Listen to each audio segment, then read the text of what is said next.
जब तक आप अपनी समस्याओं एवं कठिनाइयों की वजह दूसरों को मानते हैं, तब तक आप अपनी समस्याओं एवं कठिनाइयों को मिटा नहीं सकते।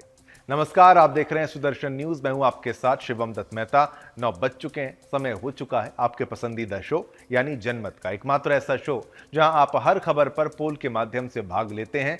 सोशल मीडिया प्लेटफॉर्म एक्स पर जाकर वहां आप वोट करते हैं, तो नतीजे हम आपको दिखाते हैं जनमत में। और जनमत में हर रोज की तरह बड़े मुद्दे आपके लिए लेकर आते हैं। कौन से वो मुद्दे हैं, वो पोल जिन पर होगा, जिन पर आपका परसेंटेज होगा, और उनका जो है विश्लेषण भी आपके लिए हम जो लेकर आएंगे, उस सारे मुद्दे आपको बता दें।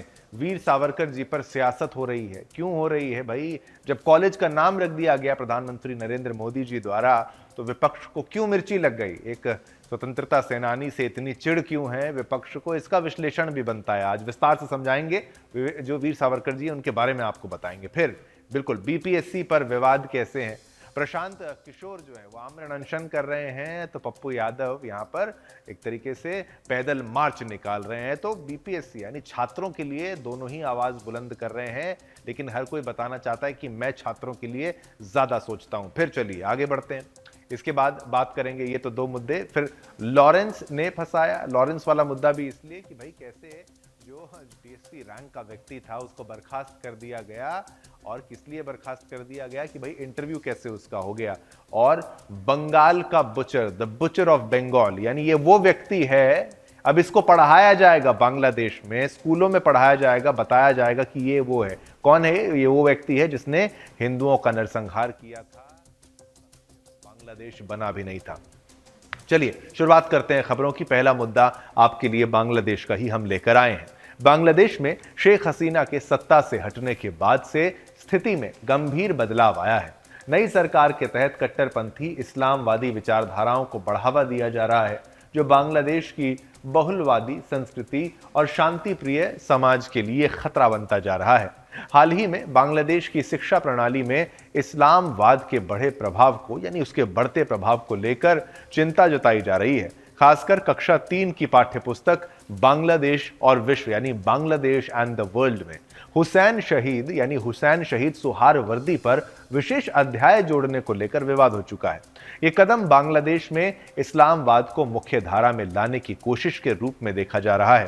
हुसैन सोहरावर्दी का इतिहास सांप्रदायिक हिंसा से जुड़ा हुआ है और उसे बंगाल का कसाई कहा जाता है, यानी बुचर ऑफ बंगाल। 1943 में बंगाल के अकाल को, यानी द बंगाल फैमाइन, जो फैमिन, माफ कीजिएगा, जो बंगाल फैमिन है, यहां पर जहां उजाड़ पड़ गया था, वहां पर खाने को कुछ नहीं था, उसको और बढ़ा देने का आरोप उसी पर था, इस व्यक्ति पर, जिसको अब पढ़ाया जाएगा बांग्लादेश में। वहीं 1946 के कलकत्ता हत्याकांड और नुआखाली नरसंहार में इसकी ही भूमिका को लेकर सवाल उठते रहे हैं। इन घटनाओं में सैकड़ों हिंदुओं को मारा गया था, यानी सैकड़ों हिंदुओं की जान गई थी। हजारों महिलाओं के साथ बलात्कार हुआ था, हिंदू महिलाओं के साथ, और धर्म परिवर्तन कराया गया था। इसके बावजूद वर्तमान सरकार बांग्लादेश की उनकी भूमिका जो है उसको महिमा मंडित कर रही है, जिससे समाज में और भी अधिक विभाजन और असहिष्णुता बढ़ने का खतरा उत्पन्न हो रहा है। पहले आपको यह बताते हैं कि ये हुसैन सुहरावर्दी आखिर था कौन। ग्राफिक्स के माध्यम से आपको इसके बारे में विश्लेषणात्मक तरीके से समझाने का प्रयास करेंगे। द बुचर ऑफ बंगाल, कौन है ये व्यक्ति? ग्राफिक्स के माध्यम से समझने का प्रयास करिए। ये वो व्यक्ति है, हुसैन सोहरावर्दी एक पाकिस्तानी बंगाली बैरिस्टर है, एक पाकिस्तानी बंगाली बैरिस्टर और राजनीतिज्ञ था। ये वो व्यक्ति है जिस पर आरोप है कि भाई जब बंगाल का बंटवारा नहीं हुआ था, उससे पहले जो वहां पर दंगे हुए थे, उसमें इसका रोल बताया जाता है। 1946 के कलकत्ता हत्याकांड के लिए सीधे तौर पर इसको जिम्मेदार बताया जाता है, जिसके लिए उसे अक्सर पश्चिम बंगाल में बंगाल का कसाई कहा जाता है। अब 1956 से 1957 तक पाकिस्तान के प्रधानमंत्री के रूप में इसने कार्य किया।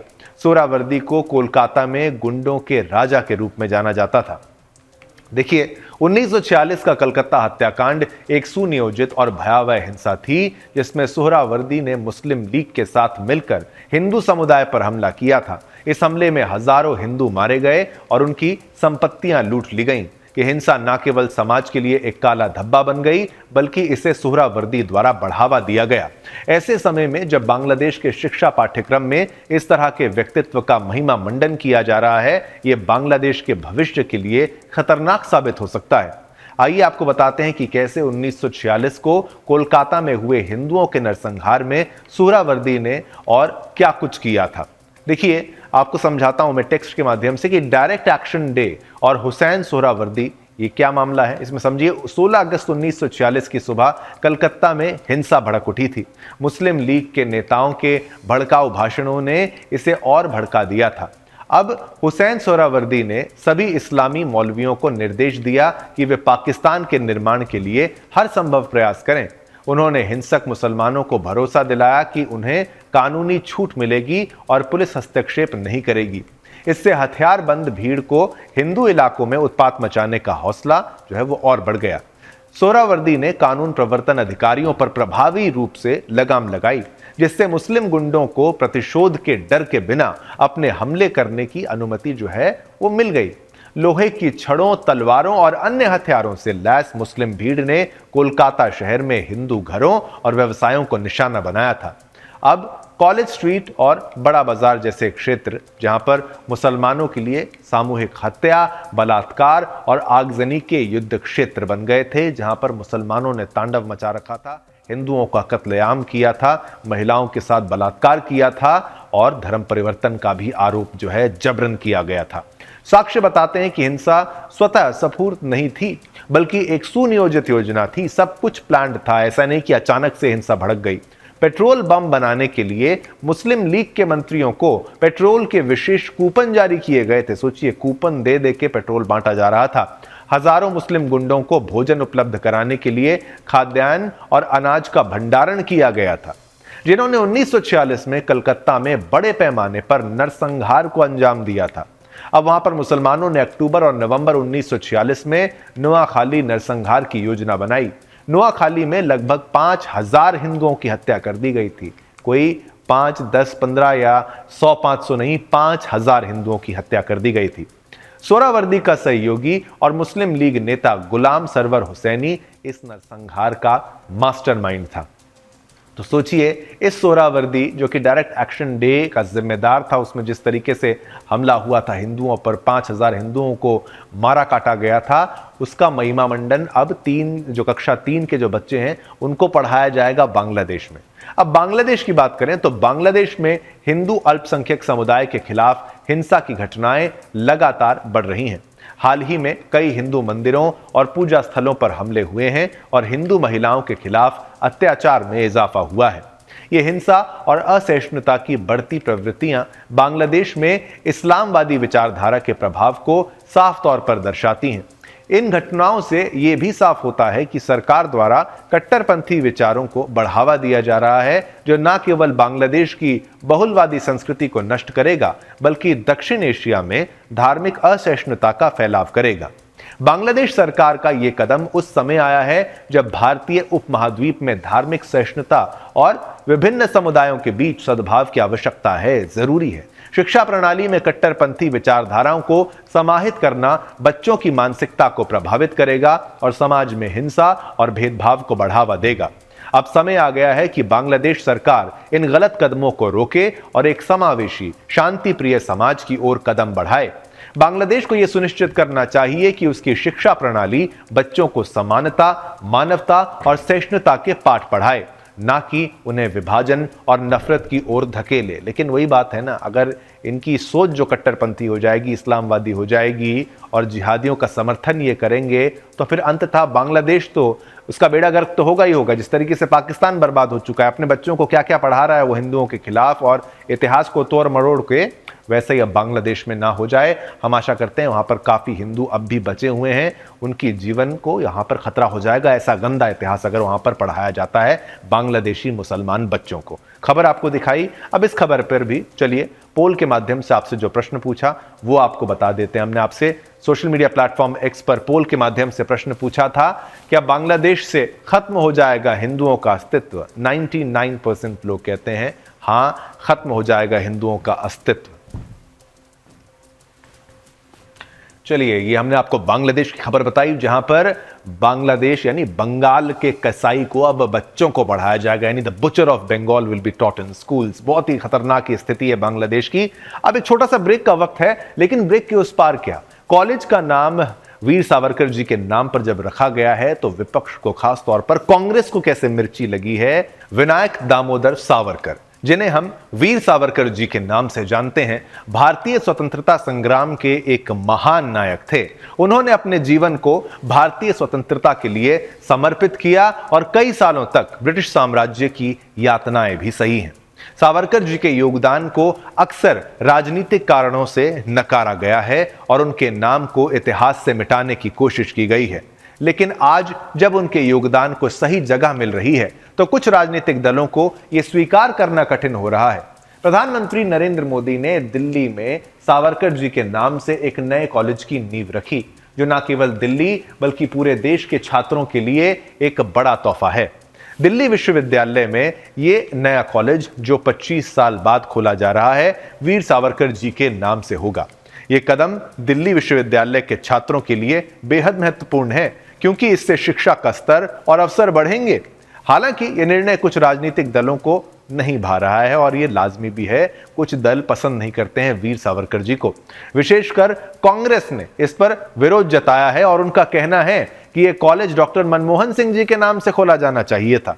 कांग्रेस के सांसद मियां नासिर हुसैन ने आरोप लगाया है कि बीजेपी के पास कोई बड़ा आइकॉन नहीं है, इसीलिए वे सावरकर जी के नाम का उपयोग कर रहे हैं। यह विरोध केवल एक नाम को लेकर नहीं है, बल्कि ये एक बड़े राजनीतिक संघर्ष का हिस्सा है।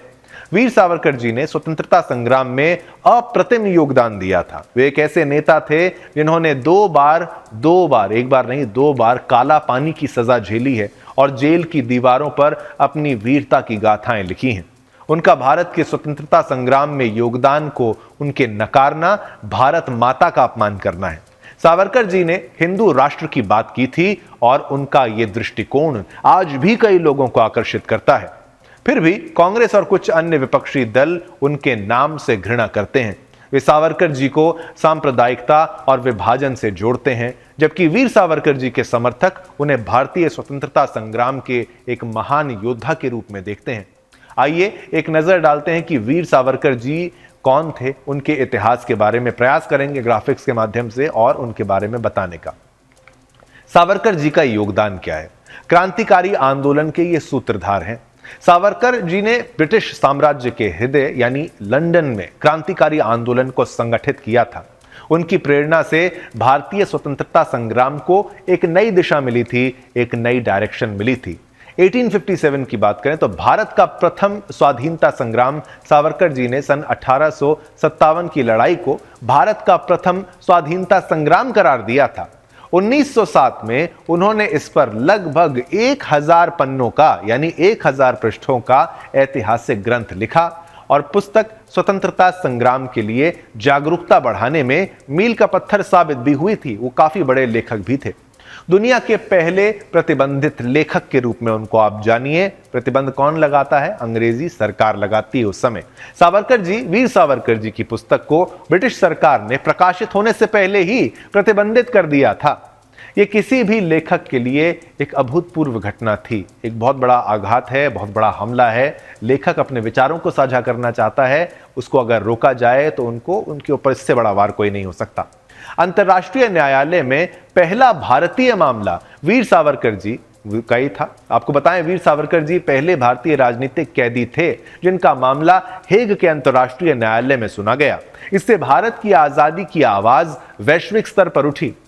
अब जातिवाद के खिलाफ सामाजिक सुधारक के तौर पर भी इनको जाना जाता है। वीर सावरकर के लिए कई आंदोलन जो है वो चलाए थे।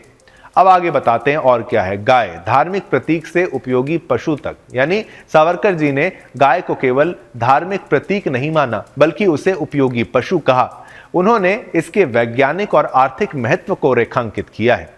अब गांधी की नीति पर प्रश्न देखिए। द्वितीय विश्व युद्ध के दौरान गांधी द्वारा जर्मनी के खिलाफ हिंसा के समर्थन को सावरकर जी ने पाखंड कहा था। हिंदुत्व की व्यापक परिभाषा के बारे में भी आपको बताते हैं क्या है। अपने ग्रंथ हिंदुत्व में सावरकर जी ने लिखा कि हिंदुत्व केवल जातीय पहचान तक सीमित नहीं है, उन्होंने हिंदुत्व के 3 आधार बताए हैं। वो सुन लीजिए कौन कौन से आधार हैं। एक है भौगोलिक एकता, दूसरा है जातीय गुण और तीसरा जो है वो है साझा संस्कृति। अंबेडकर पर विचार क्या थे उनके, वो भी आप जान लीजिए। डॉक्टर भीमराव अंबेडकर जी के बौद्ध धर्म अपनाने पर सावरकर जी ने, वीर सावरकर जी ने कहा था अब जाकर वे सच्चे हिंदू बने हैं। और देखिए पहला भारतीय झंडा, इसकी भी कहानी सुनिए। सावरकर जी, वीर सावरकर जी ने पहला भारतीय झंडा डिजाइन किया था, जिसे 1907 में मैडम कामा ने जर्मनी की अंतर्राष्ट्रीय सोशलिस्ट कांग्रेस में फहराया। और झूठे मुकदमे और माफी वाली बात, स्वतंत्र भारत में वीर सावरकर जी पर झूठा मुकदमा चलाया गया।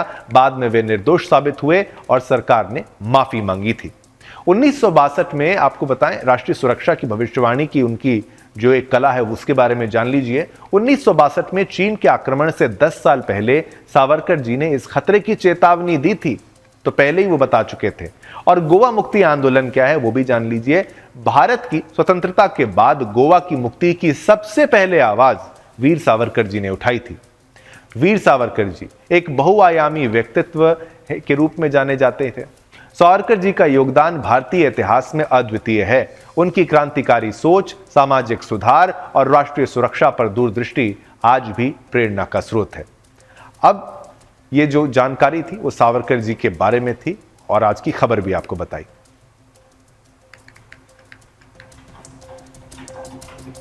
हम बात कर रहे थे वीर सावरकर जी की, तो दिल्ली में देखिए आगामी चुनावों के मद्देनजर यह कदम राजनीतिक रूप से भी महत्वपूर्ण है।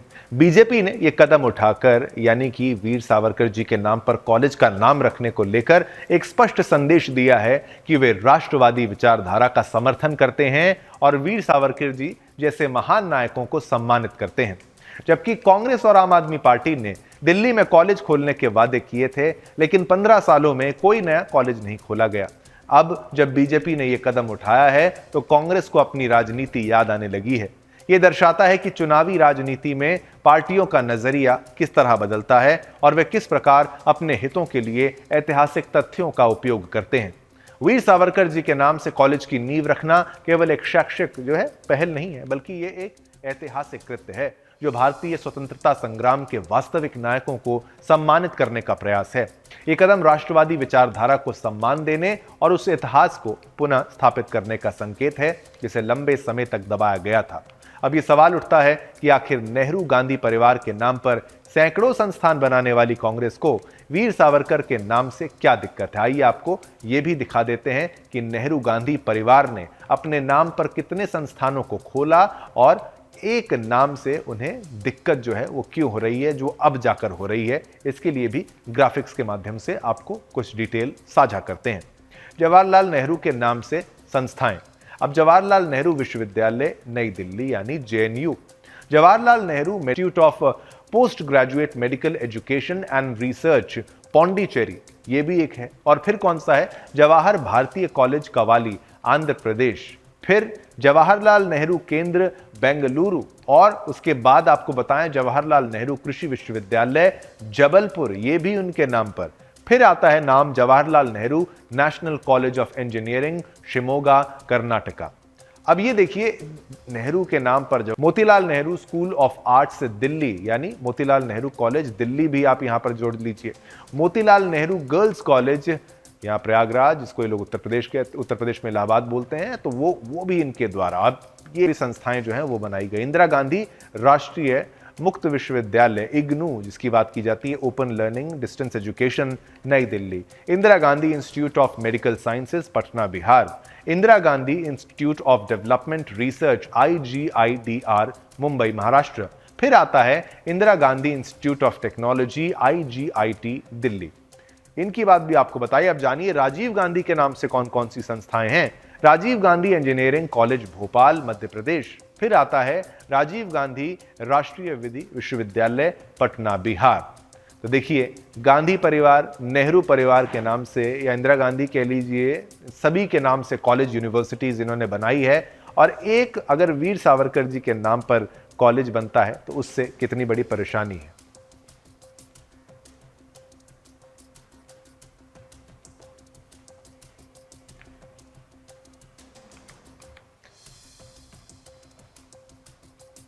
तो इंदिरा गांधी इंटरनेशनल एयरपोर्ट भी आपने सुना होगा। तो ऐसे बहुत से केवल शिक्षण संस्थान ही नहीं, बहुत कुछ है इनके नाम पर, गांधी परिवार के नाम पर। फिर इनको आपत्ति होती है वीर सावरकर जी के नाम पर। अब हमने आपसे पोल के माध्यम से जो प्रश्न पूछा सोशल मीडिया प्लेटफॉर्म एक्स पर, वो भी आपको बता दें। वीर सावरकर जी पर सियासत कर रही है कांग्रेस, ये प्रश्न आपसे हमने पूछा था, तो 88% लोगों ने कहा हाँ सियासत कर रही है। 12% कह रहे हैं नहीं, लेकिन बहुमत ये मानती है कि सियासत कर रही है।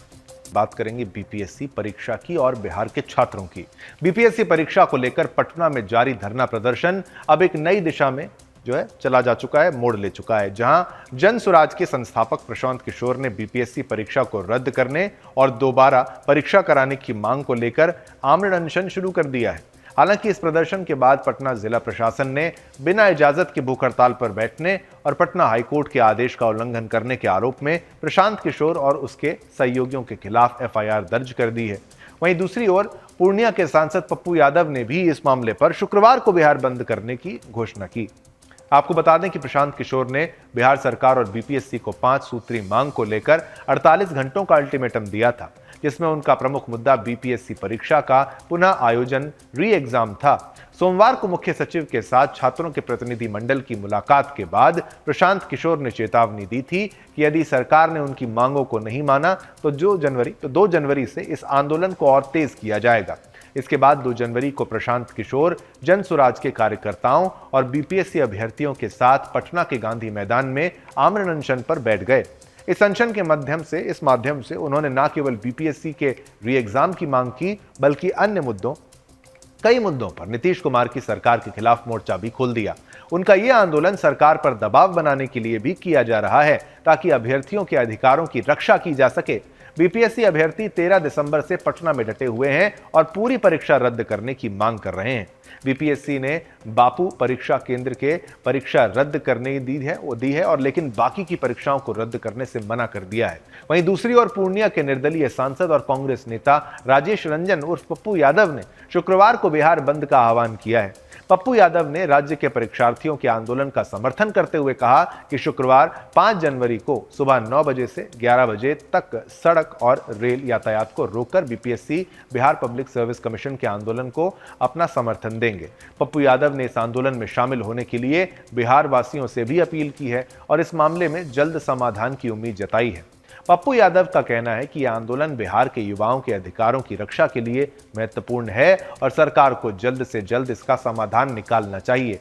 बीपीएससी परीक्षा को लेकर छात्रों और नेताओं का ये विरोध अब राज्य सरकार पर गंभीर दबाव बना रहा है। प्रशांत किशोर और पप्पू यादव के नेतृत्व में यह आंदोलन बिहार के युवाओं की आवाज बन चुका है।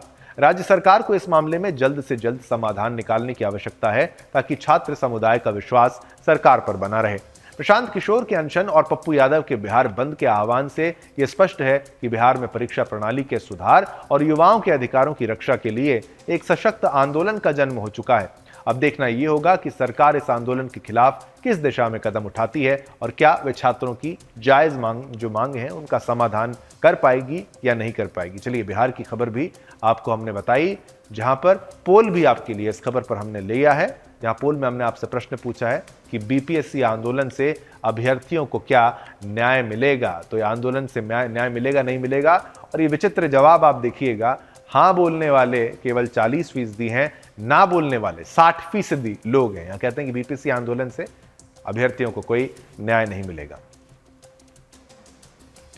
अब आगे बढ़ते हैं, अगले मुद्दे की बात करते हैं। ये हमारा ही मुद्दा है, हमारी एक स्पेशल रिपोर्ट आपको दिखाते हैं। पीएम मोदी के मेक इन इंडिया के तहत अब हिंदुस्तान की धरती पर ही बनेगी सेमीकंडक्टर चिप्स। सेमीकंडक्टर चिप्स बहुत महत्वपूर्ण है टेक्नोलॉजी के दृष्टिकोण से। जिस चिप के लिए हमें चाइना जैसे देश पर निर्भर रहना पड़ता था, अब उसी चिप के लिए हिंदुस्तान के असम या जागी रोड पर चिप निर्माण का जो है वो केंद्र बन जाएगा। और इस पर हमारी एक खास रिपोर्ट है, जरा देखिए हमारे वरिष्ठ संवाददाता सागर कुमार की यह खास रिपोर्ट। के जागी रोड पर, और ये जागी रोड वहां पड़ता है, पहले इसके ज्योग्राफर थोड़ा सा हम बता दें। अगर आप गुवाहाटी से रेल के रास्ते आएंगे तो 50 या 60 किलोमीटर की दूरी पर ये जागी रोड का इलाका इलाका पड़ता है। और जागी रोड देख सकते हैं आप, कितना खूबसूरत ये इलाका। पहले कैमरामैन से कहूंगा कि दिखाए कि चारों तरफ जो है खूबसूरत पहाड़ों से घिरा हुआ ये इलाका, मां कामाख्या की धरती असम के अंदर। अब क्या बनने जा रहा है आप वो देखिए। यहाँ पर सेमीकंडक्टर प्लांट जो है वो टाटा का लगने जा रहा है। आप देखिए काम कितनी तेजी से यहाँ पर चल रहा है। यानी कि जो हम चिप जो है वो चाइना से जो चिप हम मंगाते थे, अमेरिका से जो चिप हम मंगाया करते थे, यानी कि अब वो चिप जो है make in India, make in Assam की धरती पर वो सारी चीजें बनेंगी। और जिन चिप के लिए हम दूसरे देशों पर निर्भर रहा करते थे, यानी कि चाइना, अमेरिका, फ्रांस, जो दूसरे बाहर के देश हैं, उनके ऊपर भारत को निर्भर रहना पड़ता था। यानी कि अब वो सारी चिप जो हैं, छोटी छोटी चिप, यानी कि जो हम बड़ी बड़ी गाड़ियां तो बना रहे थे, बड़े बड़े उनके खोखे, सब चीजें हिंदुस्तान के अंदर बन रहा था, लेकिन जो चिप हुआ करती थी वो चिप जो है वो दूसरे देशों से आया करती थी। लेकिन अब वही चिप जो है वो हिंदुस्तान की धरती पर यहाँ पर बनेगी। और देखिए कितनी तरह से तेजी से यहाँ पर ये प्लांट, जो टाटा का प्लांट बनेगा सेमीकंडक्टर, उसका काम जो है बहुत तेजी से चल रहा है। और खुद देश के IT minister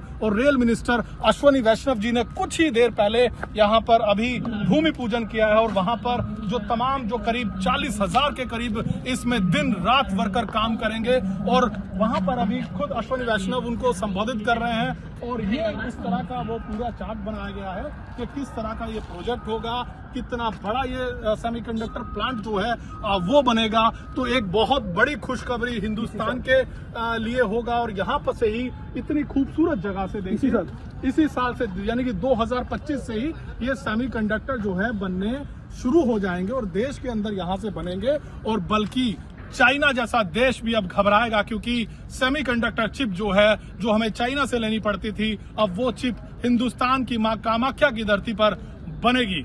Sagar Kumar, Sudarshan news, Assam. साथियों, बहुत ही सेटिस्फेक्शन की बात है कि मां कामाख्या की इस पवित्र भूमि में एकदम अल्ट्रा मॉडर्न सेमीकंडक्टर फैक्ट्री बन रही है। और ये माननीय प्रधानमंत्री श्री नरेंद्र मोदी जी का जो एक विकसित भारत का स्वप्न है, उसमें सेमीकंडक्टर इंडस्ट्री बहुत ही एक महत्वपूर्ण रोल प्ले करेगी। आज ये जो आप प्लांट का कंस्ट्रक्शन देख रहे हैं सारा, ये complete construction ultra modern semiconductor plant का बन रहा है।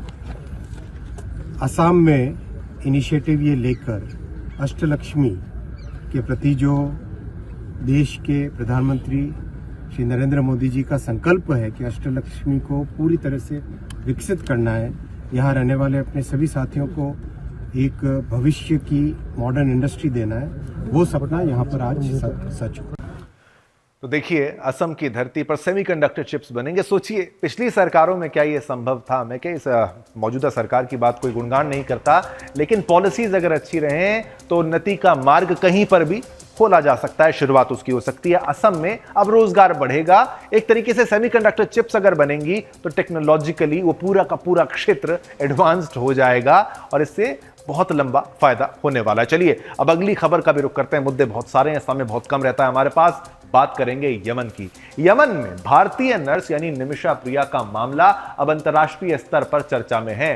निमिषा पर यमन के नागरिक तलाल अब्दो मेहदी की हत्या का आरोप है और यमन के राष्ट्रपति रशद जो अलीमी है, उनके लिए मौत की सजा पर मुहर लगा चुके हैं। ये खबर हमने आपको पहले बताई थी। ये फैसला निमिषा के लिए एक गंभीर स्थिति उत्पन्न कर रहा है, क्योंकि अब उन्हें फांसी की सजा मिल सकती है। रोकना थोड़ा मुश्किल है, जो शायद अगले महीने तक लागू हो भी जाए।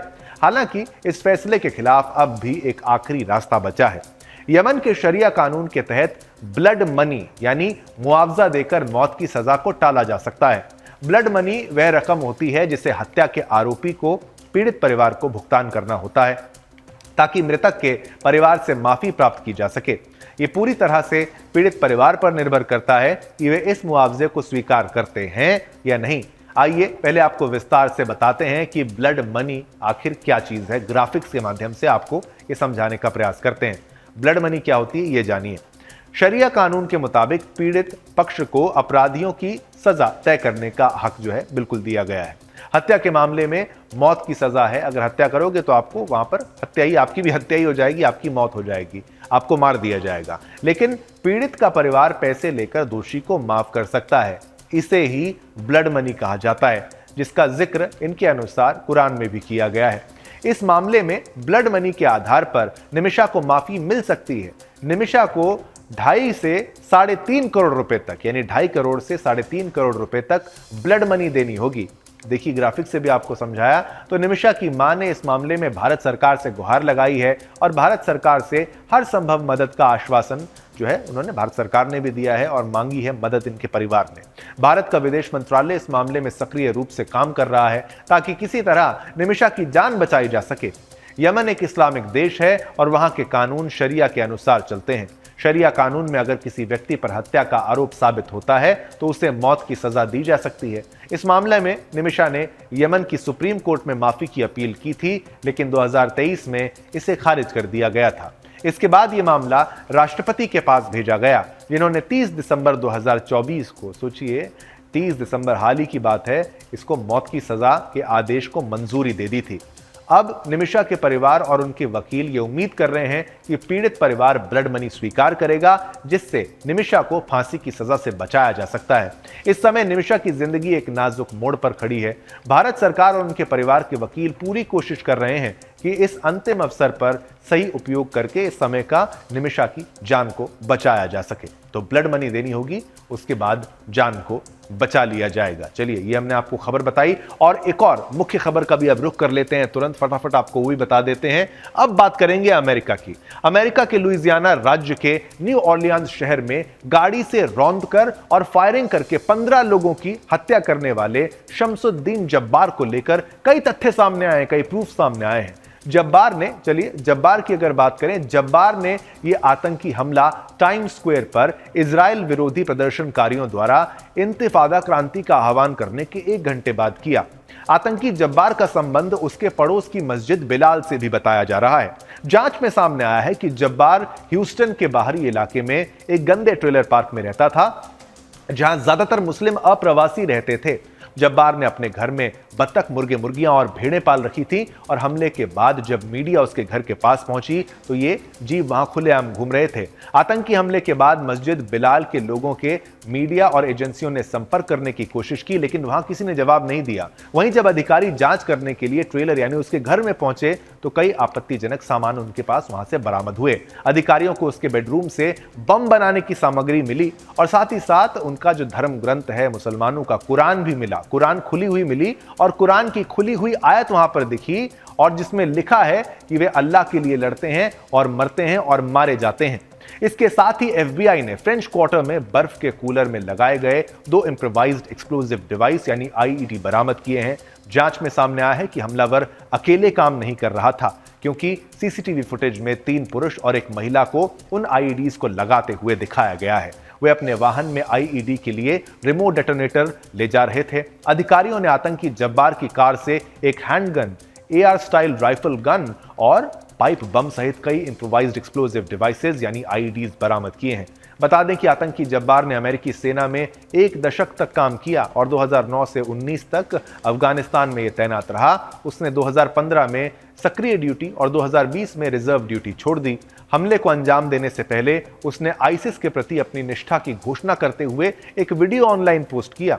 वीडियो में उसने अपने ही परिवार को जान से मारने की धमकी दी। इस बात से यह साफ होता है कि जिस देश ने जिहादी मानसिकता के लोगों को या चालाकी से आए हुए लोगों को, बाहर से आए हुए लोगों को पनाह दी है, उसने अपने लोगों को हमेशा खतरे में डाला है। कुछ लोग एक टाइम बॉम्ब की तरह होते हैं, इनका होना देश के लिए एक बहुत बड़ा रिस्क होता है। चलिए, अब आज्ञा दीजिए, समय इतनी ही अनुमति देता है आपके साथ संवाद करने की। फिर आएंगे, नया मुद्दा आपके लिए लेकर आएंगे। तब तक के लिए मेरी और मेरी पूरी टीम की तरफ से आप सभी को जय हिंद, जय भारत, जय हिंदुस्तान।